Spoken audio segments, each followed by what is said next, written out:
त्यसै क्रममा अगाडि आएको पार्टी जो अहिले एमाले भनेर चिन्छ, त्यति बेला माले भनिन्थ्यो, त्यो एमाले पार्टी पनि छ।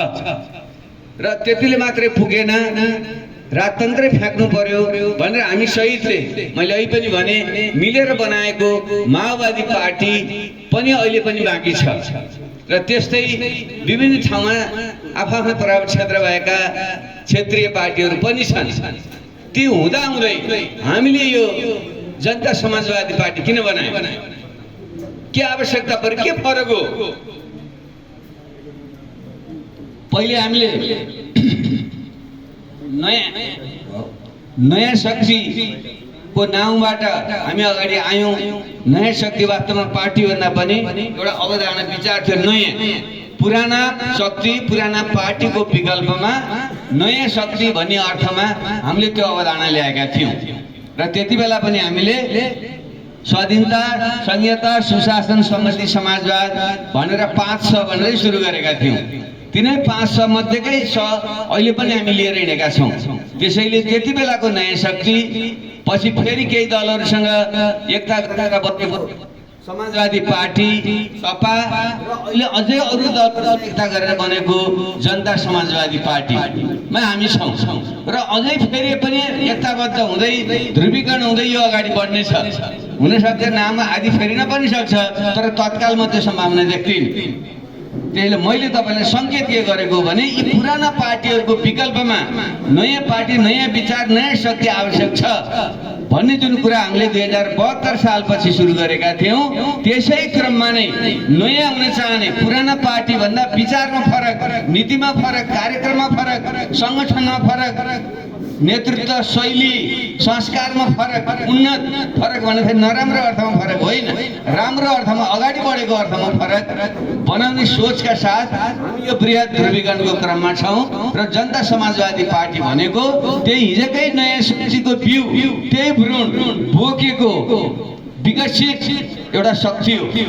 र यो काङ्ग्रेस, एमाले, माओवादी लगायतका पार्टीहरूको विकल्पमा बनेको एउटा पार्टी हो।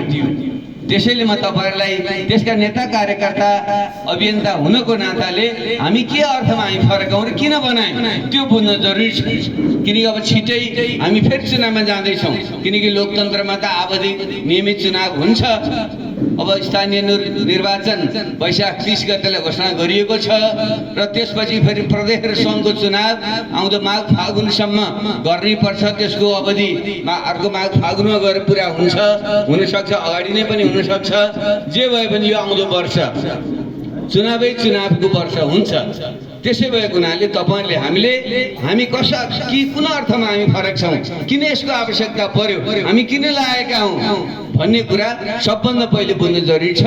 म तपाईँहरूको ध्यान आकर्षण म त्यता गराउन चाहन्छु। त्यसपछि अलिकति अहिलेको समसामयिक राष्ट्रिय अन्तर्राष्ट्रिय राजनीति के छ, किनकि त्यो पनि बुझ्नुपर्छ। किनकि कुनै पनि देशको राजनीति अन्तर्राष्ट्रिय राजनीतिसँग जोडिएको हुन्छ। कुनै पनि पार्टीको राजनीति देशको चाहिँ राजनीतिक अवस्थासँग जोडिएको हुन्छ।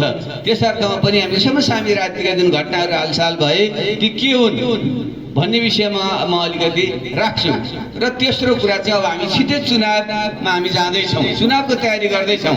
एक अर्थमा आजको यो हाम्रो बैठक भनेको फौजी भाषामा भन्दा यो प्रकारको रोल कल हो। हिजो लडाइँ लड्दा, आक्रमण गर्न जाँदा त्यहाँ जानुभन्दा अगाडि आफ्नो सेना र आफ्ना सिपाहीहरूलाई चाहिँ राखेर कमान्डरहरूले उनीहरूलाई चाहिँ एउटा चाहिँ प्रशिक्षण र आदेश दिएर पठाउँछन्। त्यसलाई रोल कल भनिन्छ फौजी भाषामा। त्यस अर्थमा यो प्रकारको रोल कल पनि हो। यी तीनटा कुरामा मुख्यतः म तपाईँहरूका ध्यान आकर्षण म गराउन चाहन्छु। र त्यसै क्रममा नै अब हामीले जब हामी निर्वाचनमा जाँदैछौँ, तयारी गर्दैछौँ भने त्यसको चाहिँ एउटा व्यावहारिक कुरा, सांसदिक तयारी हामी कसरी गर्छौँ, हाम्रो घोषणापत्र मुद्दा, हाम्रा मूलत के हुन्छन्, कसरी जान्छौँ, चुनावी तालमेलहरू हुन्छ कि हुँदैन, आदि आदि विषय पनि त्यसमा चाहिँ म राख्नेछु। मलाई यी 3 विषयमा म तपाईँहरूको ध्यान आकर्षण गराउन चाहन्छु।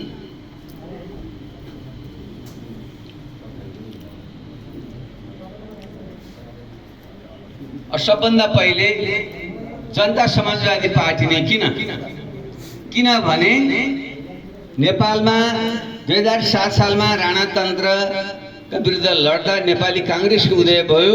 उसले आज अहिलेसम्म लोकतन्त्र लोकतान्त्रिक पहिले प्रजातन्त्र भनिन्थ्यो, अहिले लोकतन्त्र भनिन्छ। त्यसको नेतृत्व गरेको र लोकतन्त्र अथवा प्रजातन्त्र भनेकै काङ्ग्रेस भनेको प्रजातन्त्र एक ढङ्गले मान्छेले बुझ्छन्। त्यो आंशिक रूपमा सत्य पनि हो, तर हामीले के बुझ्नुपर्छ भने लोकतन्त्र भनेको निरन्तर परिवर्तन गतिशील हुन्छ। पहिलो चरणको लोकतन्त्र जति बेला मान्छेमा विभेद गरिन्थ्यो, जन्मजात कोही मान्छे ठुला भनिन्थ्यो, राजा महाराजा राणाहरू ठुला र अरू जनता चाहिँ रैती भन्ने जुन जमाना थियो, त्यस्तो बेलामा है सबै मान्छे बराबर हुन्छन् है भन्ने जुन एउटा उदारवादी लोकतन्त्र लिबरल डेमोक्रेसी भनिन्छ, युरोप अमेरिकामा त्यो जन्मिएर यता आयो। त्यसको पक्षधर त्यस्तो लोकतन्त्र सबै मान्छे बराबर हुन्छन् है, सबैको बराबर स्वतन्त्रता हुन्छ भन्ने मान्यता बोकेको उदार लोकतन्त्रको पक्षधर पार्टी नेपाली काङ्ग्रेस हो। त्यस अर्थमा ऊ लोकतान्त्रिक हो। व्यक्तिगत स्वतन्त्रता, निजी स्वतन्त्रता, सबैले आफ्नो स्वतन्त्रता पाउनुपर्छ भन्ने मान्यता राख्ने, यो राजनीति यस्तो मान्यता बोक्ने जसलाई उदारवादी लोकतन्त्र लिबरल डेमोक्रेसी भनिन्छ, त्योको पक्षपोषण नेपाली काङ्ग्रेसले गरेकै हो। तर सँगसँगै लोकतन्त्रको त आर्थिक सामाजिक सांस्कृतिक आयामहरू पनि हुन्छन्। तर नेपाली काङ्ग्रेसको लोकतन्त्रमा सबै मान्छे बराबर भन्ने त भयो, तर मान्छे फेरि जन्मजातै बराबर भएर जन्मिया त छैन। सामाजिक व्यवस्थाले गर्दा कोही धनी छन्, कोही गरिब छन्, कोही उच्च जातका भनिएका, कोही निच जातका भनिएका छन्, महिला र पुरुषहरूको विभेद छ। यस्तो यस्तो विषयका जुन बाँकी विभेदहरू हुन्, त्यो विभेद त्यसमा पनि बराबरी भन्ने कुरा काङ्ग्रेसको लोकतन्त्रमा थिएन। मान्छे बराबर भन्ने लोकतन्त्र एउटा कुरा त काङ्ग्रेस समाज ठिकै समस्या हो।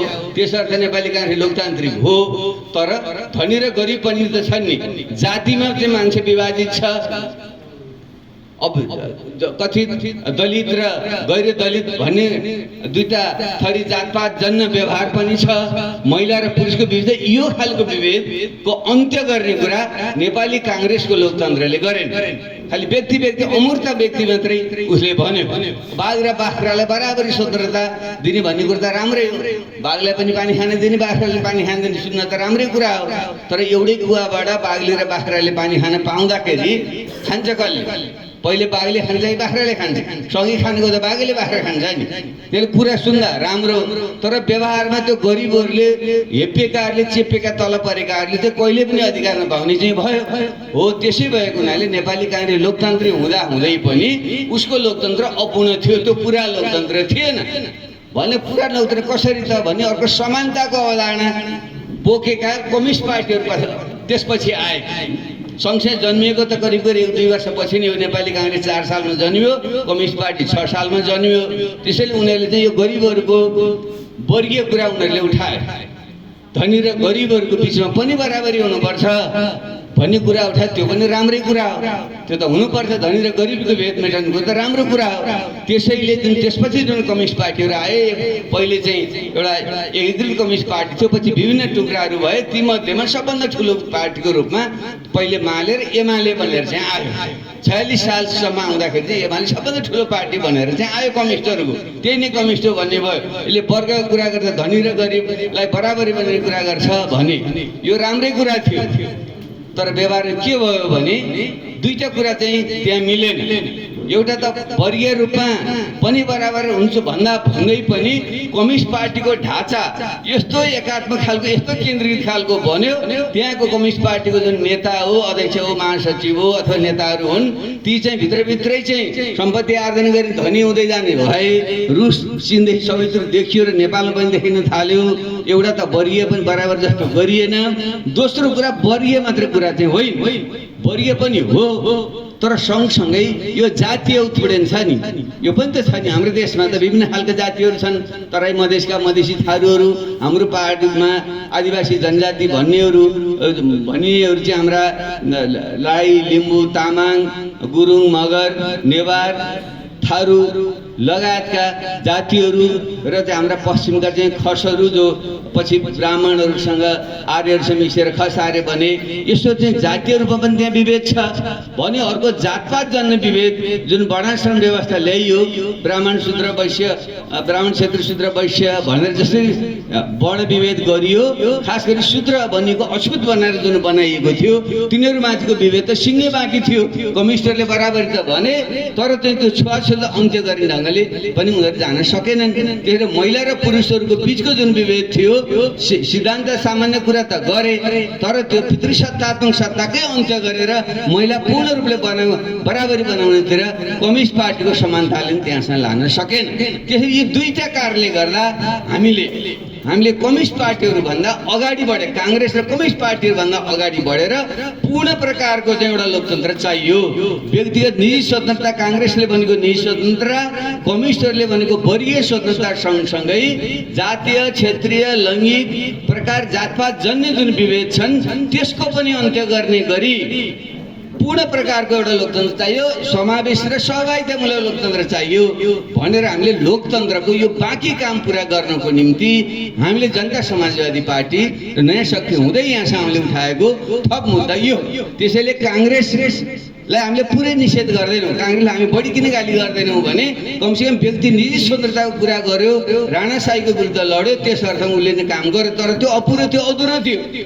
त्यसैले हामीले त्यसको आलोचना गर्यौँ। कम्युनिस्टहरूले वर्गीय कुरा गरे, चेतनासम्म त ल्याए, तर व्यवहारमा पनि धनी गरिबको विभेद मेटाउन पनि सकेनन्। अर्कोतिर जाति क्षेत्र लिङ्ग समुदाय बिचको जुन विभेद हो त्यसलाई पनि अन्त्य गर्न सकेन। त्यसरी जस्तै हामीले हजुरबाको पालामा हजुरबालाई हामीले सम्मान त गर्छौँ, तर हजुरबामा सबै त्यत्रो ज्ञान गुण त्यत्रो थिएन, सम्मान थिए। नेपाली काङ्ग्रेस यो प्रकारले बिम्ब भन्दा हजुरबा पार्टी भयो। हजुरबालाई हामीले नकार्दैनौँ, सम्मान त गर्छौँ, तर हजुरबाकै कुरा गरे मात्रै त पुग्दैन त अहिलेको जमानामा। त्योभन्दा अगाडि जानु पऱ्यो नि त, दुनियाँ त अगाडि बढिसक्यो। त्यसले कम्युनिस्टहरू पार्टी भन्नु बाले अलिकति त्यो हजुरबाभन्दा अलिकति राम्रो काम त गर्नुभयो, तर पुरै गर्नुपर्ने काम बाले पनि गर्न सक्नु भएन। बा अथवा आमा भन्नु फेरि लङ्गी आएन, फेरि आमा भन्नु होला। एउटा हजुरआमा हजुरबा पार्टी भयो, एउटा अर्को बा आमा पार्टी भयो। अब हामी चाहिँ अहिलेको युगका छोराछोरी पार्टी, अहिलेको युवती पार्टी जनता समाजवादी पार्टी हो। किनकि यो अधिकारको हिसाबले लोकतन्त्रको हिसाबले हामी उन्नत प्रकारको लोकतन्त्र हामी चाहन्छौँ। सबैलाई स्वतन्त्रता, सबैलाई समानता भएको पार्टी हामी चाहन्छौँ। एउटा मुख्य फरक यो हो। र दोस्रो फरक चाहिँ फेरि के हो भने हामीले समानता त चाहियो, अधिकार त चाहियो, सम्मान त चाहियो, तर सँगसँगै फेरि आर्थिक रूपमा जबसम्म देश समृद्ध, समाजै धनी हुँदैन, देशै धनी हुँदैन, जबसम्म गरिबी र बेरोजगारी अन्त्य हुँदैन, फेरि राजनीतिक अधिकारले मात्रै पनि पुग्दैन। त्यसैले समाज स्वतन्त्रता समानता सँगसँगै समृद्धि पनि चाहियो। किनकि हाम्रो देश, मैले भने यो द्रव्यशाली यहाँ लिलीकोट जितेदेखि इतिहास गर्ने हो भने 462 वर्ष भएछ। 7 सालदेखिको कुरा गर्ने हो भने अहिले 70-71 वर्ष भयो र 62-63देखि कुरा गर्ने हो भने 15-16 वर्ष भइसक्यो। तैपनि हाम्रो देश त संसारमा सबभन्दा गरिब मध्येकै पर्छ त। अहिले पनि हामी सबै त घर घरमा तपाईँ हेर्नुहोस् त, आफ्नो घरमा रोजगारीको निम्ति विदेश नगएको कोही मान्छे छैन। कोही अलि पढे लेखेको मान्छे छ भने अमेरिका, अस्ट्रेलिया, क्यानाडा कतै गयो, युरोप गयो होला। अलि मध्यम खालको मान्छे चाहिँ अलि कोरिया आदितिर गएको होला। अझ त्योभन्दा नि बिचरा गरिब मान्छे चाहिँ त्यही भारततिर चाहिँ बम्बईका गल्लीतिर अहिले पनि घुमिरहेछ भने यस्तो प्रकारको गरिबी र बेरोजगारी त छ त। संसारको सबभन्दा गरिब देशमध्ये हामी पर्छौँ अहिले पनि। त्यसै भएको हुनाले यसको पनि अन्त्य हुनु पर्यो छिटोभन्दा छिटो। यो कछुवाको गतिमा होइन, छिटोभन्दा छिटो। अरू देशमा 20-30 वर्षभित्र धनी भएका छन्। पुरानो कुरा छोडिदिनुहोस्, अमेरिका, युरोप र रुसतिरका कुरा छोड्नुहोस्, त्यो अलि पहिलेका कुरा भयो। तर पछि हाम्रै जीवनकालमा भएको कोरिया हेर्नुहोस्, सिङ्गापुर हेर्नुहोस्, मलेसिया हेर्नुहोस्, केही अर्थमा चिनै भन्नुहोस्, हामी सँगसँगै 20-30 वर्ष पहिले हामी सबै हाराहारीमा भएका थियौँ। यहाँसम्म कि अझ 10 वर्ष अगाडिको बङ्गलादेशै हेर्नुहोस्, यी पनि हामीभन्दा अगाडि गइसक्यो। भुटानै हामीभन्दा अगाडि गइसक्यो। तर हामी त अहिले पुछारमा परिरहेका छौँ। त्यसैले यो विकासको समृद्धिको कुरा पनि अब चाहिँ सही एजेन्डा बन्नु पर्यो। काङ्ग्रेसले गर्न सकेन, कम्युनिस्टले गर्न सकेन। किन माओवादीले मैले किन कुरा गरिरहेको छ भने माओवादी त वास्तव ऊ गएर एमालेतिर मिसियो नि त। म त्यसो अर्थ नगरेँ। अब हामी अगुवा मान्छे लागिरहेका छौँ। अब प्रधानजी अदालतले फैसला गरेर अलग्गै दिएपछि फेरि माओवादी भन्ने त थाल्नु भएको छ। तर उहाँ गएर मिसिसक्नुभयो, त्यहाँ भाग नपाएर अदालतले छुट्याइदिएर नि भएको हो। एउटा माओवादी उहाँ होइन। उहाँ त खालि त्यो अदालतको कारणले गर्दा माओवादी भन्न उहाँले पर्या। त्यसै भएको हुनाले उहाँहरू एउटै किता हो त्यो। र हामी भनेका चाहिँ लोकतान्त्रिक हिसाबले स्वतन्त्रता, समानता र सबै जाति वर्ग क्षेत्र लिङ्गको अधिकारको निम्ति लड्ने र आर्थिक रूपमा चाहिँ देशलाई छिटोभन्दा छिटो विकास र समृद्धिको बाटोमा गएर गरिबी र बेरोजगारी अन्त्य गर्ने, सबैलाई देशभरि रोजगारी दिने र हाम्रो देश संसारका धनी देशमध्ये धनी बनाउने। यस अर्थमा स्वतन्त्रता, समानता र समृद्धि यी तीनटा कुरा। त्यसैले हामीले यहाँ संहिता, सुशासन, समृद्धि, समाजवाद भनेर यो विचार बोकेको, यो नीति कार्यक्रम बोकेको पार्टी जनता समाजवादी पार्टी हो। यसै अर्थमा चाहिँ काङ्ग्रेस र कम्युनिस्ट, माओवादी सहितको भन्दा हामी चाहिँ फरक छौँ, अग्रगामी छौँ, अगुवा छौँ। हामी बढी लोकतान्त्रिक छौँ। हामी सबैको निम्ति हामी लोकतन्त्र ल्याउन हामी चाहन्छौँ र सँगसँगै गरिबी र बेरोजगारीको अन्त्य गरेर हाम्रो समाजलाई, देशलाई सम्पन्न हामी बनाउन चाहन्छौँ। त्यही नीति लिएर अगाडि आएको पार्टी जनता समाजवादी पार्टी हो। यसरी चाहिँ साथीहरूले बुझ्न पर्छ र हामी जनताको घरमा जाँदा हामीले यही ढङ्गले हामीले कुराहरू अगाडि बढाउनु पर्छ। तर प्रश्न फेरि के उठ्छ तपाईँहरूलाई भने लाग्दो भन्न भनिदिँदा हुन्, यत्र ठुल्ठुला पार्टीहरू छन्, यस्तो फेरि फुच्चे सानो एउटा पार्टी अब एक सिटै अहिले चाहिँ भर्खर 20-22 सिट भएको छ, त्यो कहिले त्यो बहुमत पुग्ने हो, के गर्छौ भन्दा तपाईँलाई हो कि जस्तो लाग्ला। तर सो जन्मदेखि बच्चा कहाँ ठुलो हुन्छ भन्नुहोस् त। काङ्ग्रेस 60 सालमा जन्मेको काङ्ग्रेस कत्रो थियो, त्यहाँ पनि त केहीजना सीमित 10-8 जना मान्छेले बनाएको काङ्ग्रेस न हो। कम्युनिस्ट पार्टी पनि त्यही 4 जनाले स्थापना गरेको कम्युनिस्ट पार्टी नै हो। पछि माओवादीको संस्थापक त म आफै छु र हामीले पनि जम्मा 17 जना थियौँ। हामी उहाँको हाम्रो साथीको गाउँमा बसेर हामीले त्यसलाई बनाएको थियौँ। जम्मा 17 जनाबाट सुरु गरे माओवादी पार्टी हो।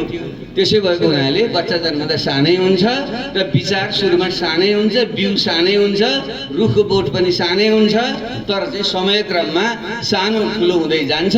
बुढो चाहिँ ठुलो रुख चाहिँ सुक्छ, मर्छ, यो त नियमै हो नि। त्यसैले हामी विश्वासले अगाडि हामी बढ्दैछौँ। यो 5 वर्षको प्रगति तपाईँले हेर्नुभयो भने पनि हिजो त हामी नयाँ शक्तिभन्दा सानै हामी थियौँ। अहिले हामी जोडिँदै गएर विचार मिल्नेसँग जोडिएको थियो, विचार नमिल्नेसँग होइन। फेरि माओवादी साथीले हामी पनि त्यो भएको थियो भन्नुभयो, त्यो होइन, उहाँ त उल्टो पछाडि फर्कनु भयो। काङ्ग्रेस एमाले त पुरानो शक्ति थियो, त्यतै जानुभयो। तर हामी चाहिँ आन्दोलनकारी शक्तिसँग मिलेका हौँ। हिजोको माओवादीका अग्रगामी मान्छेहरू, मधेस आन्दोलनसँग जोडिएका मान्छे, जनजाति आन्दोलनसँग जोडिएका मान्छे, दलित महिला आन्दोलनमा जोडिएका मान्छे, तिनीहरूलाई जोडेर हामीले जनता समाजवादी पार्टी बनाएको। हाम्रो चाहिँ अगुवा मान्छे जोडेर हामीले बनाएको जनता समाजवादी पार्टी फेरि थाकेर पछाडि गएर नेकपा फेरि अदालतले पिटाइदिएर फेरि चाहिँ नाम मात्रको माओवादी खोल ओढेको माओवादीले भ्रम छर्न मिल्दैन, हुँदैन। त्यसैले हामी फरक हौँ र हामी सानोबाट क्रमशः ठुलो हुँदै हामी गएका छौँ र अहिले नै अब आउँदो निर्वाचन तपाईँहरू हेर्नु होला, हामी नै एउटा निर्णायक शक्तिको रूपमा हामी आउँछौँ। म पछि लास्टमा अलिकति आउँछु त्यो विषयमा। त्यसैले साथीहरू सबभन्दा पहिलो कुरा जनता समाजवादी पार्टी भविष्य बोकेको पार्टी हो। तपाईँ हाम्रा सबैका मुद्दा, महिलाका, दलितका, जनजातिका, गरिबका सबैका मुद्दा बोकेको पार्टी जनता समाजवादी पार्टी नै हो। र हिजोका शहीदहरूका जुन बलिदान भएका थिए, त्यो शहीदको बलिदानमा जगमा टेकेर हिजोका उपलब्धि सङ्घीय लोकतान्त्रिक गणतन्त्र उपलब्धिलाई बचाएर बाँकी कार्यभार पुरा गर्न बनेको शक्ति जनता समाजवादी पार्टी हो। त्यसले वैचारिक रूपमा पनि काङ्ग्रेसको पुँजीवाद, कम्युनिस्टहरूले भनेको साम्यवाद, मुखले त साम्यवाद, तर व्यवहारमा चाहिँ आसेपासे पुँजीवाद देख्नुभयो नि, राज्य पुँजीवाद। तर हामीले भनेको समाजवाद सही अर्थमा जनताको समानुपातिक समावेशी सहभागिता भएको, स्वतन्त्रता र समानता, समृद्धि भएको समाजवाद हामीले लिएको। त्यस अर्थमा वैचारिक ढङ्गले पनि हामी अगुवा फरक छौँ। त्यसैले भविष्य यसको छ, हामी क्रमशः अगाडि बढ्दैछौँ। आउँदो वर्षको निर्वाचनमा स्थानीय निर्वाचन हुँदै सङ्घ र प्रदेशको निर्वाचनसम्म पुग्दा हाम्रो पार्टी एउटा निर्णायक देशको शक्ति बन्छ र हामीले यो देशको फेरि नेतृत्व गर्ने पुराका पुरा हाम्रो चाहिँ सम्भावना छ। यसलाई ध्यानमा राखेर तपाईँले उच्च मतका साथ अगाडि बढ्नु होला भन्ने म आग्रह गर्न चाहन्छु। अब म अलिकति राष्ट्रिय राजनीति, अन्तर्राष्ट्रिय राजनीतिमा आउँछु। यो हाम्रो पार्टी यसरी बनेछ, तर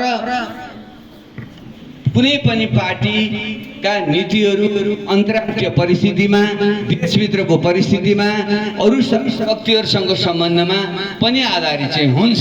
त्यसो भएको हुनाले अहिलेको समसामयिक विश्वमा क्षेत्रीय हिसाबले यसकै हिसाबले प्रवृत्ति के छ, के भइरहेको छ, केलाई ध्यान दिनुपर्छ त भनेर म अर्कै तपाईँहरूको ध्यान आकर्षण गराउन चाहन्छु। तर हालसालै तपाईँहरूले देख्नुभयो यो एमसिसी प्रकरण भनेर आयो। बाटामा अहिले म आउँदै थिएँ, साथीले भन्नु यो एमसिसी बताउनु पर्यो भन्नुभएको थियो। मैले भने साथी एमसीले तपाईँले के खाना लाउने केही दिएको थिएन भन्थ्यो, त्यसलाई बिर्सिनुहोस् भनेर हामी। त मैले किन भन्दैछु भने राष्ट्रिय र अन्तर्राष्ट्रिय परिस्थिति गम्भीर ढङ्गले चाहिँ परिवर्तित हुँदैछ। हाम्रो देश नेपाल भारत र चीन जस्ता ठुला देशको बिचमा थियो। पृथ्वीनारायण शाहले यो राज्य बनाउने नेतृत्व गर्ने क्रममा पनि भनेका थिए यो दुई ढुङ्गा बिचको तरुल हो भनेका थिए उनले। उत्तरको बादशाहसँग उसलाई नचिलाउनु, सतर्क हुनु, उसलाई थाहा नगर्नु, तर चाहिँ दक्षिणको बात चाहिँ बढी चतुर छ त्यसलाई चाहिँ बढी ख्याल गर्नु भन्ने उनले त्यति बेलै भने। अहिले पनि तपाईँले हेर्नुभयो भने अहिले त झन् परिवर्तन भयो। चीन त्यति बेला भन्दा अहिले दोस्रो शक्तिको रूपमा चीन उदय भइसक्यो। दक्षिणतिरको भारत अहिले पाँचौं शक्ति भए पनि बिस्तारै केही समयपछि तेस्रो शक्ति हुन्छ भन्ने प्रक्षेपण छ। अमेरिका दोस्रो शक्ति रहन्छ भन्ने छ। त्यसै भएको हुनाले तीन थरीले फेरि यो क्षेत्रमा चाहिँ आफ्नो चाहिँ प्रभाव जमाउनुको निम्ति सङ्घर्ष गरिरहेका छन्। एकापट्टि चीनले अब मेरो पालो, अब म पहिलो शक्ति हुनुपर्छ भनेर बोल्दैछ, हुङ्कार गर्दैछ। नत्र पहिले चाहिँ नेपालबारे खासै बोल्दैन थियो नि। अति एमसिसीको कुराकानी भयो अनि उसले एमसीको लिन हुन्छ कि हुन्न भनेर बाहिरै बोल्यो। बाहिर पहिले कहिलेदेखि चीनले बोल्दैन थियो। उता भारत त हामीलाई थाहै छ, सुगोलिसनदेखि यता यो हिमालको चाहिँ सेरोफेरो मेरो भने उसको पहिल्यै छँदै थियो भने उसले पनि छोड्ने कुरा भएन। उता अमेरिका फेरि अब चीनको प्रभाव बढ्न थाल्यो भने त्यसलाई रोक्नु भनेर ऊ फेरि भारतसँग चाहिँ मिलेर ऊ पनि यहाँ चाहिँ आउन खोजेको छ। यसले तीनटा शक्तिको चाहिँ द्वन्द्व नेपालमा चाहिँ बिस्तारै बन्दैछ। अब दुई ढुङ्गा बिचको तरुल मात्रै होइन, यो त तीनटा चाहिँ ढुङ्गाको चाहिँ चेपुवामा पर्ने खतरामा हाम्रो देश चाहिँ बनेको छ। भने यस्तो अवस्थामा हामीले कसरी देशको स्वाधीनताको रक्षा गर्ने, स्वतन्त्रताको रक्षा गर्ने? किनकि सबभन्दा पहिले राजनीतिमा त देशको स्वाधीनता र स्वतन्त्रता रक्षा गर्नु पर्यो नि त।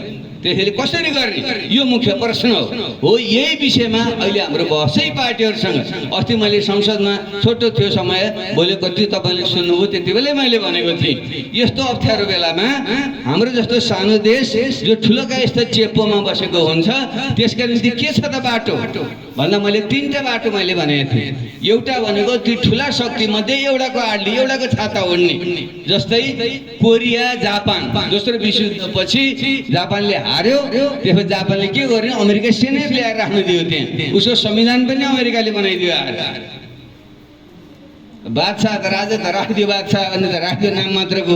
तर उही अमेरिकी जर्नलहरू आफैले आएर शासन पनि चलाए, संविधान पनि लेखिदिए। तर त्यही जापान 20-30 वर्षपछि यस्तो विकास गरेर आयो त उ त अमेरिकाकै हाराहारीमा चाहिँ पुग्यो। त कोरियाको जस्तै भयो, उत्तरपट्टि चाहिँ कम्युनिस्ट भयो, दक्षिणपट्टि चाहिँ पुँजीवादी भयो र त्यो बिचमा उनीहरूले आधा उत्तर र दक्षिण गएर बनाए। दक्षिणपट्टि आएर अमेरिकी सेनै राखेर बस्यो।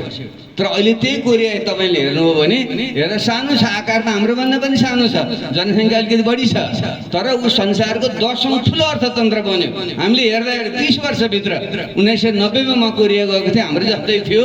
पछि 2010 सालमा जाँदाखेरि त ऊ त अमेरिका जस्तो भइसकेको छ। भने यसरी अमेरिकी सेनै राखेर विकास गरेका देश कोरिया र जापान छन्। के हामीले त्यो बाटो लिन मिल्छ? मिल्दैन, हुँदैन। एउटा स्वाभिमानको कुरा पनि आउँछ। फेरि भारत र चीनको बिचमा दुई थरी बाटो एउटाको सेना ल्याएर राख्ने बित्तिकै त्यो झगडा अर्कोले लिन खोजिहाल्छ। त्यसले हामीलाई त्यो बाटो सम्भव छैन। एक त गलत छ, हुँदैन। त्यो त युद्धको विशिष्ट परिस्थितिमा गयो। हामी त युद्ध गरे कसै हारे त छैनौँ। त्यसैले हाम्रो एउटा स्वाभिमानी, हामी नेपालीहरू हिजो चाहिँ अङ्ग्रेजको पालामा उसको तोप बन्दुक भएको बेलामा पनि खुकुरी लिएर चाहिँ गोर्खालीले लडेको हाम्रो इतिहास छ।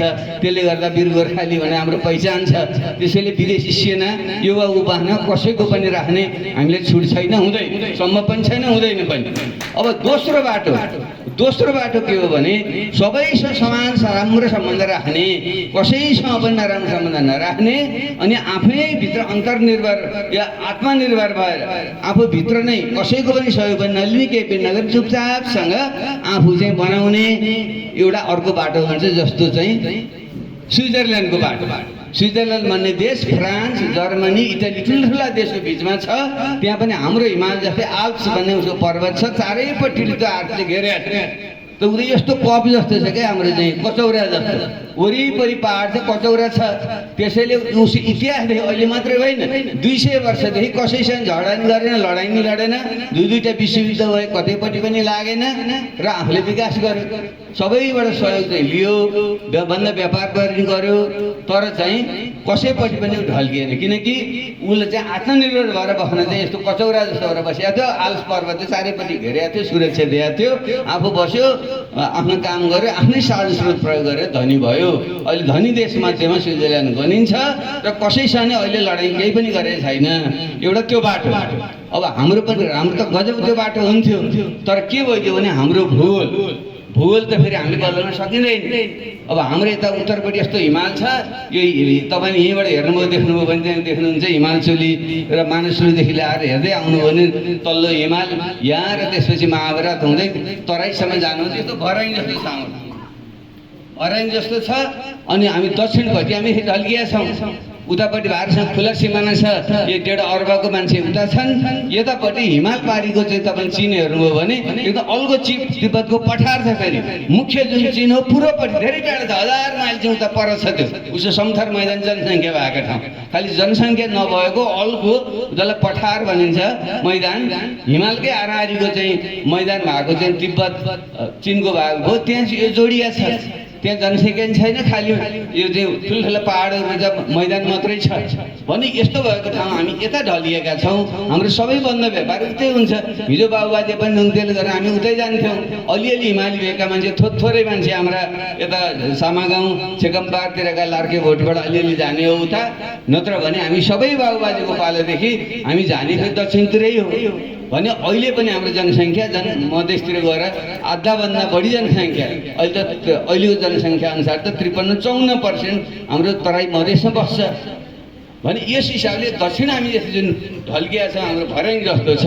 त्यो कारणले गर्दा स्विजरल्यान्डको जस्तो हामी कसैसँग सबैसँग बराबर सम्बन्ध राखेर हामी चाहिँ काम चलाउन सम्पन्न हुन हाम्रो सम्भव चाहिँ छैन। त्यसले हामीले चाहिँ दक्षिणपट्टिको सहयोग नलिएसम्म त्यो दक्षिणलाई बढी चिड्याएर न्यु खोजेछ, उसले चाहिँ फेरि हामीलाई दुःख दिन्छ। जस्तै अहिले चाहिँ तपाईँले हेर्नुहोस् यो युक्रेनमा जुन अहिले लडाइँ भएको छ, रुसले गएर चाहिँ पुरै चाहिँ कब्जा गर्न खोजेको छ। किनकि ठुलो पहिले रुसकै चाहिँ केही समय पहिले कब्जामै राखेको थियो उनीहरूले, पछि सोभियत कम्युनिस्ट पार्टीको भएपछि त्यसैको एउटा अङ्गसँग भएर त्यो बस्यो। धेरै मान्छेले रुसी भाषै बोल्ने आदि पनि त्यहाँ गर्छन्। तर उसले के पछि जब अलग भयो 30 वर्ष पहिले युक्रेन, त्यसै उसले के भन्यो भने हामी त बराबर सम्बन्ध राख्छौँ, उता पनि सम्बन्ध राख्छु, यता पनि राख्छु, युरोपतिर पनि हुन्छु, अझ बढी चाहिँ युरोपबाट लाभ लिन्छु भन्न खोजेको थियो। उता गएर रुसले गएर सिधै त्यहाँ आक्रमण गरिदियो।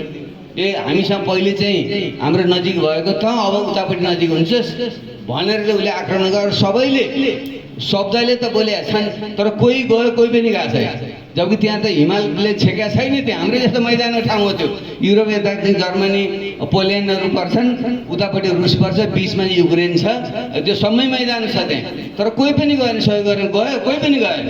किन आण्विक हतियार छ, बजाइदिन्छ रुसले भन्ने डरले गर्दा गइरहेको छैन भने यस्तो अवस्थामा चाहिँ हामीले चाहिँ फेरि यो ठुलो जुन बलियो छिमेकी छ त्यसलाई बढी जिस्काइयो भने फेरि चाहिँ अरूबाट चाहिँ आउँदैन। मुखले टाढा टाढा गर्न हुन्न भने वक्तव्य त दिन्छ, यसो नगर त भन्छन्, तर बचाउन कोही पनि आउँदैन। त्यस्तो एउटा अवस्था हामी छ। त्यसैले स्विजरल्यान्ड जस्तो भएर कतैपट्टि पनि सम्बन्ध नराखिकन अलग्गै बस्ने छुट हामीलाई छैन, दोहोरो बाटो पनि हामीलाई छैन भने तेस्रो बाटो छ। तेस्रो बाटो के छ भने फिनल्यान्डको बाटो छ, सिङ्गापुरको बाटो छ। फिनल्यान्ड भन्ने देश त्यो रुसकै छेउमा पर्छ, तपाईँले थाहा होला।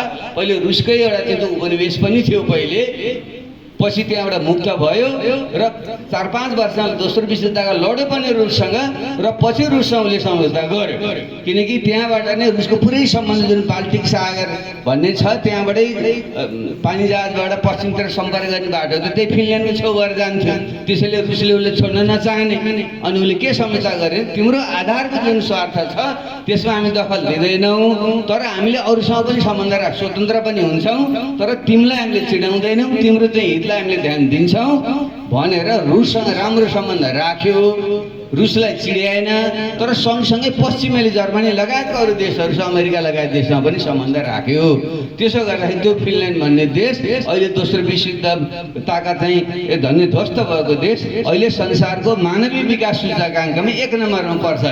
जनसङ्ख्या पनि थोरै छ, देश पनि सानो छ, तर संसारमा सबभन्दा मानवीय विकाससँग सबभन्दा अगाडि त्यो छ भने त्यो बाटो अथवा जो ठुलो देश छ, छिमेकी छ, त्यसलाई नचिड्याउने तर अरूसँग पनि सबैसँग सम्बन्ध पनि राख्ने र आफ्नो स्वाधीनता पनि रक्षा गर्ने त्यस्तो नीति फिनल्यान्डले लिएको छ।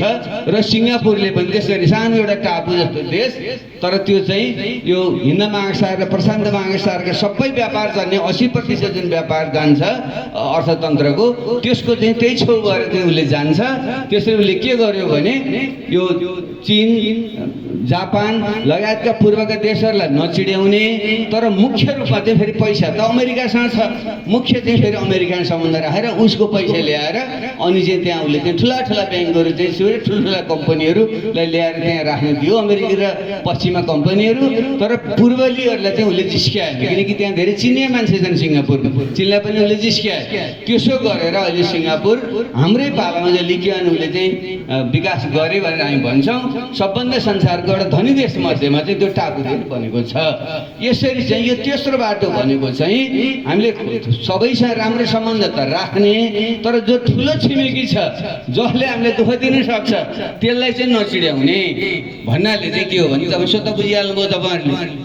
यस्तो बाटो चाहिँ नेपाललाई सम्भव छ, यतापट्टि हामी जान पर्छ भन्ने हो। यही क्रममा नै यो एमसिसी भन्ने कुरो जोडिन आयो। म यहाँ जोड्दैछु तपाईँलाई, यो सबै भूमिका बाँधेको।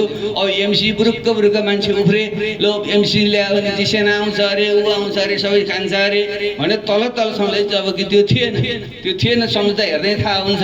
तर त्यो किन भन्ने भनेदेखि चीन र चाहिँ अमेरिकाको शीत युद्ध हुँदैछ, चीनले त यहाँ नआओस् भन्ने नै भयो, अमेरिका आफ्नै छेउमा आयो भने अप्ठ्यारो पार्ला भनेर उसले पनि हाम्रो यहाँ पुराना कम्युनिस्ट साथीहरू हिजो कङ्ग्रेसहरूले चाहिँ जिस्क्याउँथे पनि यी कम्युनिस्टहरू चाहिँ उसमा पेकिङमा चाहिँ पानी पऱ्यो भने यहाँ छाता ओढ्छन् भन्थे, जिस्क्याएर भनेका नभन्दै अहिले चाहिँ अब अमेरिकाको सहयोग पैसा सहयोग उसले अनुदान सहयोग भनेर दिएको छ, उसको भित्र स्वार्थ होला, नेपालीहरूलाई आफ्नो नजिक पार्छु भने होला, तर सेनै लिएर आउनु त होइन। उहाँदेखि आउन पनि मिल्दैन, फेरि भारतले पो किन दिन्छ, आउन दिने कुरो पनि भएन, ऊ आउँदा पनि मुखेर किन आउने।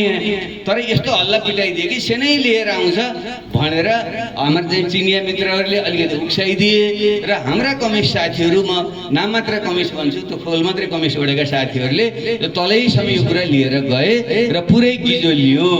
यसले गर्दाखेरि चाहिँ हामी सबै पनि भ्रमित पऱ्यौँ। साथीहरू पनि भन्नुहुन्थ्यो दाइ यो एमसी बारे नबोलिदिए हुन्थ्यो भने तपाईँहरूले नि भन्नु, अस्तिसम्म भनिराख्नु भएको, मैले भनेको थियो यो चाहिँ बेठिक कुरो त गर्न हुँदैन, यदि देशकै हितमा छैन भने त गर्न हुँदैन थियो। यो ऋण भएको भए पनि सोध्नु पर्थ्यो, तर हामीसँग 18-19 खर्ब ऋण पहिल्यै छ।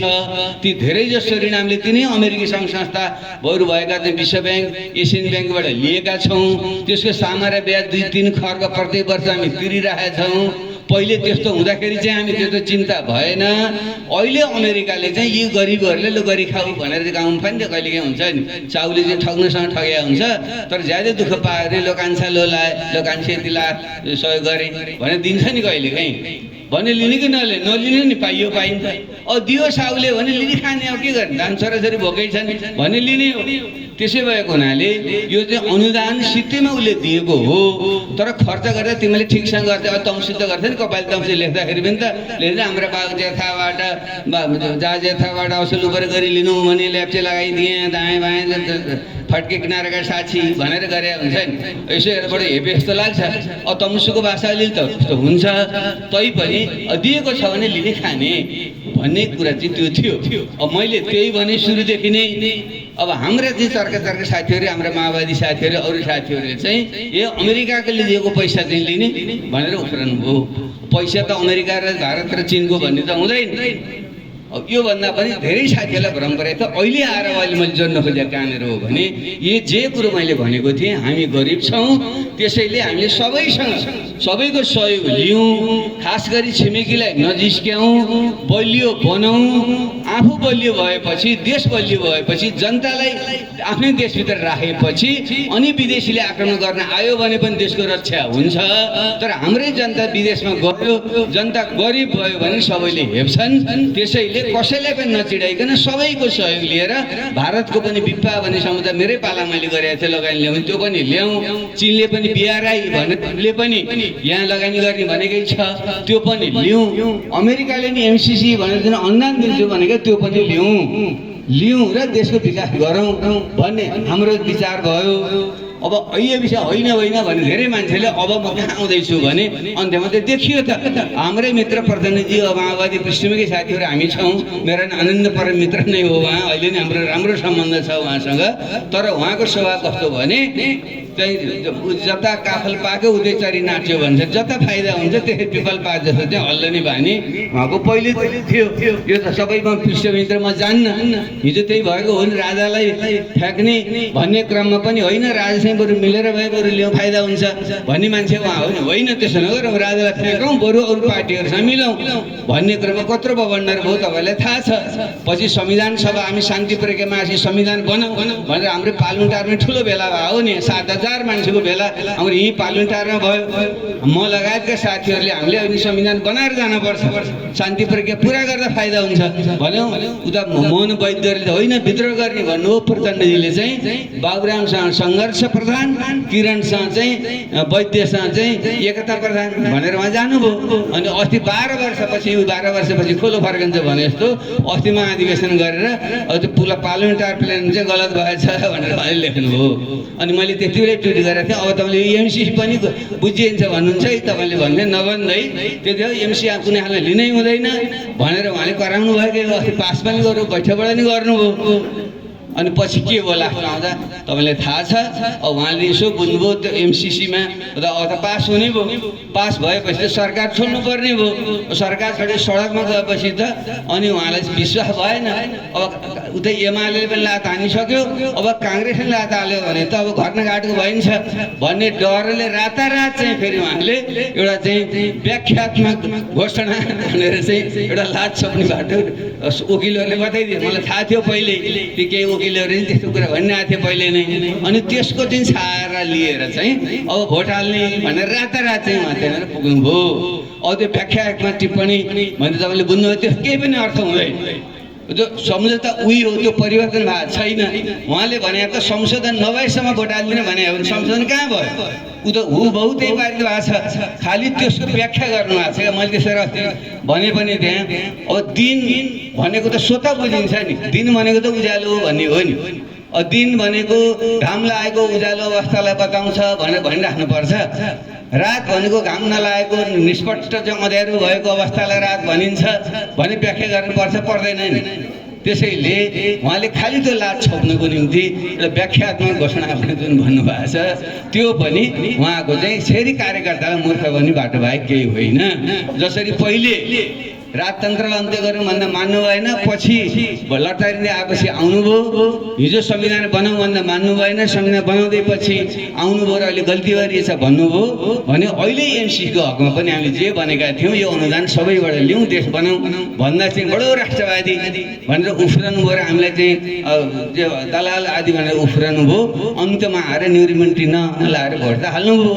त्यसैले मैले भने साथीहरू यो हामी चाहिँ सही अर्थमा जे कुरा सही छ, वैज्ञानिक छ, देशको हितमा छ, जनताको हितमा छ त्यो हामी भन्दै आएका छौँ, भन्नुपर्छ। सुरुमा धेरै मान्छेले बुझ्दैनन्, अप्ठ्यारो त्यहाँनिर हुन्छ। अब नेताले चाहिँ एउटा दुई थरी नेता हुन्छन् हेर्नु। एउटा भनेको चाहिँ जे भन्दा चाहिँ मान्छेले तुरुन्त ताली पिर्दिन्छ, त्यसो पछि लाग्ने जनता नबुझेको जनता, बुझेको जनताको त पछि लाग्नु पर्छ। कतिपय कुरो त थाहा हुँदैन। नेता भनेकै के भनिन्छ भने नेता भनेको leader is one who knows the way, shows the way, goes the way भन्छन् क्या। नेता भनेको चाहिँ जसले चाहिँ पहिले जान्न छ, नोज, दोस्रो चाहिँ सोच अनि अरूले बाटो पनि देखाउँछ अरूलाई, र तेस्रो चाहिँ गोज, त्यो बाटोमा हिँड्छ भने त्यसले नेता भनेको चाहिँ अरूलाई बाटो देखाउने मान्छे हो र आफू पनि त्यसपछि सँगै हिँड्ने मान्छे हो। तर नेताले चाहिँ फाइदा के गर्दा फाइदा छ भनेर नबुझेको जनताले त बुझाउने पो हो। तर आफै त्यसको चाहिँ भ्रम छ र हो भन्दै हिँड्ने र त्यो भोट लिएर एकछिन चाहिँ चुनाव जितेर सत्तामा पुग्ने त्यस्तो ढङ्गको नेताहरू सही अर्थमा देखेर जनताको हितमा काम गर्ने नेता हुँदैन। त्यसै अर्थमा यो एमसीसी प्रकरणसम्म आइपुग्दा मैले साथीहरू ध्यान आकर्षण कता गर्न खोजेको हो भने हाम्रो जनता समाजवादी पार्टी हाम्रो नेतृत्व हाम्रो विचारको एउटा स्पष्ट श्रृङ्खला छ। देश र जनताको हितलाई केन्द्रमा राखेर चाहे यो जनयुद्ध गर्ने बेलामा होस् जनयुद्ध गर्नुपर्छ भनेकै पनि केही मान्छे त भागे होइन। जो मेरा परम मित्रले यहाँ चुनाव हार्नुभयो जनयुद्धबाट त भागेकै हो नि त उहाँ, त्यसलाई भाग्नुभयो। अनि जनयुद्ध सकिएपछि अहिले माओवादी भनेर आउनुभयो, न यता न उता भइरहनु भएको छ। अहिले फेरि उहाँको परिरहेको छ, तपाईँले बुझिहाल्नु भएको छ उहाँलाई। भने हामी त त्यति बेला जनयुद्ध लड्नुपर्छ भन्यो र जनयुद्ध एउटा बिन्दुमा पुगेपछि अब राजालाई सिद्ध्याउनु पर्छ र शान्तिप्रेमी आउनुपर्छ हामीले भनेकै हो र यता आएपछि संविधान बनाउनुपर्छ भनेको र बनाएकै हो र अहिले एमसीसीमा आउँदा एमसीसी जस्ता सहयोगहरू हामीले लिनुपर्छ भनेकै हो र अहिले सम्पूर्ण देशले लियो नि त। त्यसैले हाम्रो एउटा श्रृङ्खला छ, विश्वसनीयता छ। त्यसैले यसमा चाहिँ तपाईँ ढुक्क रहनुपर्छ। अहिलेको राष्ट्रिय राजनीति अन्तर्राष्ट्रिय राजनीतिको विश्लेषण जुन छ त्यसमा पनि मूल रूपमा हामीले सही ढङ्गले चाहिँ गरेका छौँ। त्यसमा तपाईँहरू निर्धक्क भएर रहन पर्छ र मेरो भनाइ फेरि के छ भने अन्धभक्त बन्नुहोस् भन्ने मेरो कहिले आग्रह छैन। अन्धभक्त बन्नु हुँदैन। अन्धभक्त भन्दा के हुन्छ, प्रधानजीले आज यस्तो भन्छन्, ओहो महान नेताले यस्तो भन्नुभयो, तपाईँले पिटा हुन्छ। ल राजालाई अहिले फ्याँक्नु हुन्न भने ओहो गजब भन्नुभयो त्यस्तो वक्त राजा भने ताली पिट्यो। भोलिपल्ट फेरि ए राजा फ्याँक्नु पर्यो भने फेरि पिट्यो। हिजो एमसी ठिक छैन भन्दा पनि पिट्यो, अहिले एमसी ठिक छ भने ताली। यस्तो चाहिँ एउटा अन्धभक्ति गर्नु हुँदैन। हामीले आफ्नो विवेक प्रयोग गरेर नेताले नै गल्ती गर्न सक्छ, प्रश्न गर्नुपर्छ। ठिक छ सरकारले बुझ्यो भने मान्ने हो, ठिक छैन भने नमान्ने हो। त्यसैले हाम्रो जनता समाजवादी पार्टी र मेरो विशेष तपाईँलाई आग्रह के हो भने तपाईँले स्वतन्त्र विवेक प्रयोग गर्ने सिक्नुपर्छ र ठिक कुरा हुँदा ठिक र बेठिक र जाने बेठिक भन्न पनि तपाईँ सक्नुपर्छ। मेरो आग्रह यो हो। त्यसैले अहिलेसम्म मूल रूपमा हामी ठिक छौँ, सधैँ 100% ठिक भन्ने हुँदैन। हामी पनि मान्छे हो, हामी भगवान होइन, म भगवान होइन। फेरि कहिलेकाहीँ साथी बाबुरामले सबै जान्छ होइन, कहाँ बाबुराम सबै थोक जान्नु छ भन्नुहोस् त। यत्रो ज्ञान विज्ञान यत्रो अथाह सागर छ, जति जाने उति नजाने यस्तो हुन्छ भने त्यो हुँदै होइन। तर फेरि यो इतिहासको श्रृङ्खला हेर्दा अरूले भन्दा मूल रूपमा हाम्रो विश्लेषण सही छ र आगामी दिनमा पनि हामीले जे भनेका छौँ त्यो पनि मूल रूपमा सही छ। त्यसले राष्ट्रिय राजनीति र अन्तर्राष्ट्रिय राजनीति जुन हामीले विश्लेषण गरेका छौँ त्यो मूल रूपमा सही छ। त्यसैले त्यसमा तपाईँ ढुक्क भएर तपाईँ रहनुपर्छ। तर फेरि प्रश्न चाहिँ तपाईँले गर्नुपर्छ। गल्ती भयो भने गल्ती भने तपाईँले आँट गर्नुपर्छ। र जनता समाजवादी पार्टीले हाम्रो सबै नेता साथीहरू र अभियन्ता साथीहरूलाई त्यो स्वतन्त्रताको प्रत्याभूति गराउँछ र तपाईँहरूले त्यसलाई छोड्न हुँदैन। म यो तपाईँहरूसँग आग्रह गर्न चाहेँ। दोस्रो कुरा यो। अब तेस्रो कुरा, अब हामी निर्वाचनतिर जाँदैछौँ भने अब त्यसमा के गर्ने कसो गर्ने तिरमा साथीहरू हामी जनता समाजवादी पार्टीको बाटो संहिता सुशासन समृद्धि समाजवाद भयो भने यसको प्राप्त गर्ने बाटो के भन्दा सङ्घर्षलाई सबै थोक छोड्ने भने होइन। हामीले तीनटा सङ्घर्षका तरिका अप्नाउँछौँ भनेका छौँ। एउटा त जनताका हक अधिकारको निम्ति, महिलाका निम्ति महिलाहरूले त्यो दिन दहाडै चाहिँ बलात्कार गरिएको छ, मुद्दा चल्ने तपाईँ देखिरहनु भएको छ। दलितहरूको चाहिँ दिनदहाड हत्या गरिराखिएको छ। किसान मजदुरहरूको अधिकार अहिले पनि खोसिएर बेरोजगारी भएर मान्छे हिँड्न परिरहेको छ। जनजातिहरू, मधेसीहरू, थारूहरू उनीहरूको अधिकार अहिले पनि प्राप्त छैनन् भने त्यसको निम्ति हामीले सङ्घर्षका 3 रूप लिनुपर्छ भन्ने हाम्रो छ। एउटा, सडकबाट निरन्तर आवाज उठाइराख्नुपर्छ। यी सबै मुद्दाहरूलाई लिएर हामीले सडक सङ्घर्ष कहिले पनि छोड्नु हुँदैन, यो सधैँको निम्ति छ। दोस्रो बाटो भनेको जो चुनाव हुन्छ, चुनाव पनि एउटा सङ्घर्षको रूप हो। त्यसैले चुनावमा सहभागी बन्ने, जनताको बिचमा गएर आफ्नो कुरा राख्ने र जनताको मत लिएर जुन संसद, प्रतिनिधि सभा, प्रदेश सभा अथवा चाहिँ हाम्रो स्थानीय तहको गाउँ सभा र नगर सभा हुन्छ, त्यहाँ गएर पनि आफ्नो जनताको पक्षमा बोल्ने आवाज उठाउने यो दोस्रो सङ्घर्ष बाटो पनि हामीले छोड्नु हुँदैन। अनि हामीले गाउँसभा, नगरसभा, प्रदेशसभामा हामीले बहुमत प्राप्त गऱ्यौँ, सरकार बनाउने अवसर प्राप्त भयो भने सरकार पनि बनाउने र सरकारमा गएर पनि फेरि जनताकै पक्षमा काम गर्ने हाम्रो यी तीनटा मोर्चाबाट सङ्घर्ष गर्ने भन्ने हाम्रो नीति हो। सडक, सदन र सरकार, यी तीनटै मोर्चामा गएर सङ्घर्ष गरेर अनि यो अधिकार प्राप्ति गर्ने र समृद्धि हासिल गरेर समाजवादमा जाने भन्ने हाम्रो पार्टीको कार्यदिशा हो। त्यस हिसाबले चाहिँ अहिले हामीले दोस्रो सदनको सङ्घर्ष, चुनावी सङ्घर्षको कुरा अब हामी केन्द्रित हुँदैछौँ। त्यसर्थ अब के गरिन्छ भन्दा हाम्रो पार्टी जनता समाजवादी पार्टीले यो वर्ष पहिले वैशाख 30 गते स्थानीय तहको निर्वाचन हुन्छ, भलै हुन्छ कि हुँदैन भने केही शङ्का पनि छन् त्यहाँ, किनकि संविधानलाई कानुन बाजिएको हुनाले, मुद्दा परेको हुनाले अब थोरै आशंका पनि छ।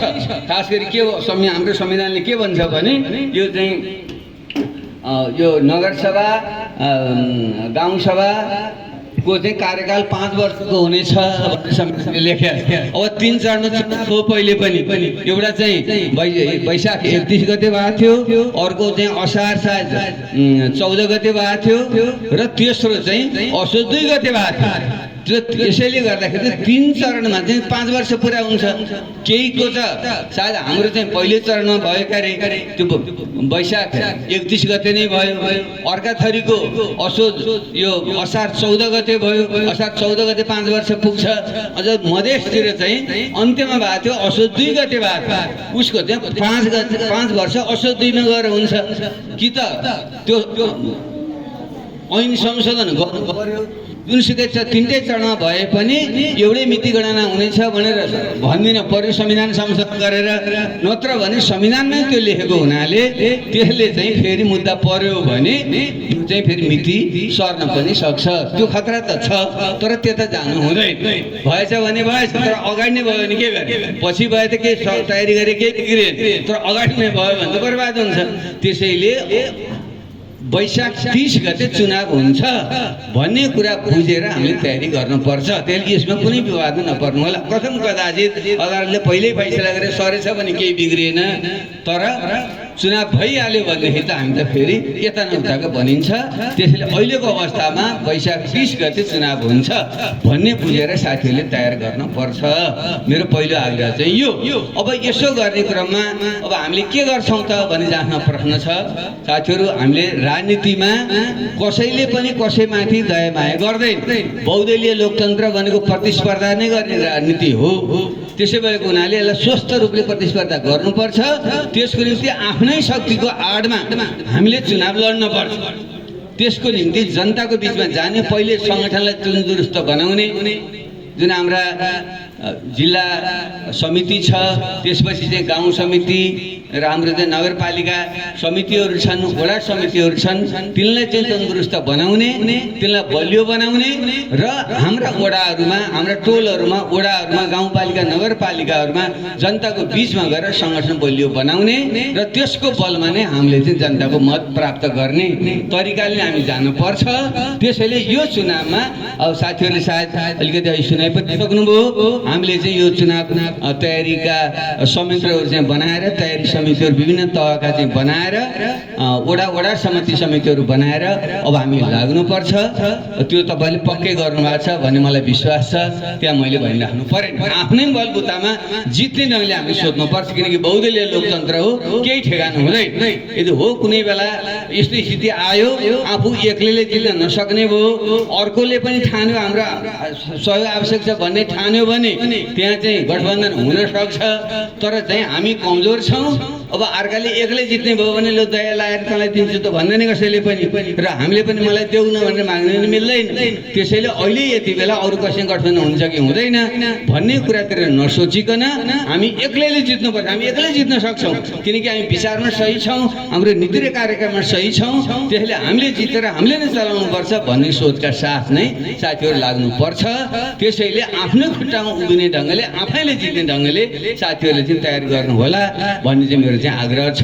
मलाई के विश्वास छ भने खास गरी ती मध्येमा पनि हामीले अब देशैभरि अधिकतम रूपमा जित्ने कोसिस गर्नुपर्छ। अब अहिले नै के हुन्छ भन्न सकिँदैन, किनकि हिजोको न्याय शक्ति अहिले समाजवादी पार्टी हुँदै जनता समाजवादी पार्टीसम्म पुगेको छ।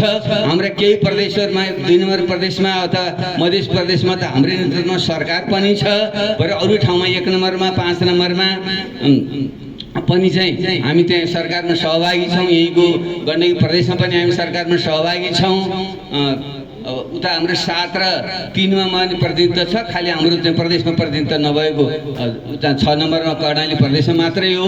त्यो हिसाबले अहिले हामी देशव्यापी रूपमा सङ्गठन भएको चाहिँ हाम्रो चाहिँ पार्टी हो। त्यस हिसाबले गर्दा हाम्रो अवस्था राम्रै हुन्छ भन्ने मलाई चाहिँ अनुमान छ। तर तीमध्येमा पनि पहाडी भेगमा सबभन्दा राम्रो सम्भावना भएको ठाउँमा हाम्रो गोर्खा नै हो। गोर्खा मध्येमा पनि फेरि पालुटार नै हो, 1 नम्बर पालुटारै हो। यसमा कुनै शङ्का छैन, अरू पनि छ हाम्रो राम्रै सम्भावना छ। त्यो मध्येमा सबभन्दा हाम्रो चाहिँ सम्भावना भएको ठाउँ पालुटार नै हो।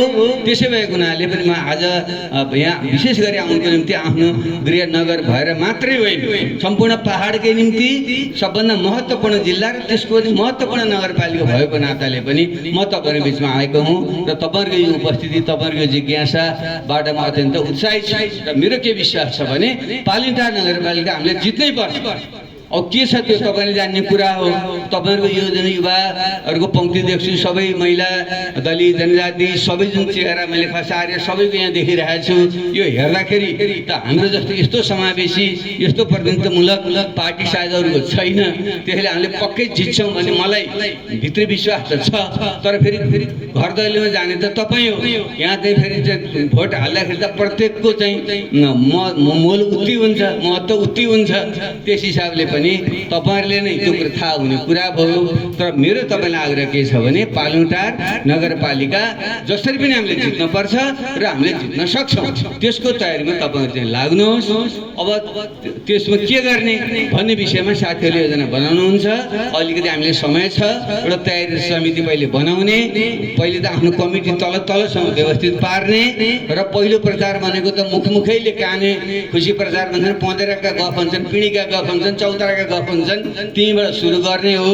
अनि क्रमशः अनि त्यसलाई चाहिँ बढाउँदै लगेर अनि त्यसलाई चाहिँ आफ्नो वडा स्तरमा अनि नगरपालिका स्तरमा गर्दै जाने तरिका हो। त्यो योजना आउँछ। त्यसको निम्ति अब हामीलाई मुख्य नीति कार्यक्रम के हुन् भन्ने अब जुन घोषणा पत्र हुन्छ, हामी के अर्थमा फरक छौँ अरूभन्दा, हामीलाई नै भोट किन दिने र हामीले जितेपछि के गर्छौँ, यो यहाँका नगरपालिकाका हाम्रो वडाका समस्या के हुन् भन्ने गरेको चाहिँ विस्तारमा चाहिँ हामीले घोषणा पत्र हामीले चाहिँ बनाउँछौँ। नगरपालिका स्तरको पनि बन्छ, वडा स्तरको पनि बन्छ र टिम बनाएर साथीहरूले बनाउनुहुन्छ र त्यसमा मैले पनि सक्दो सहयोग हामीले त्यहाँ गर्नेछु।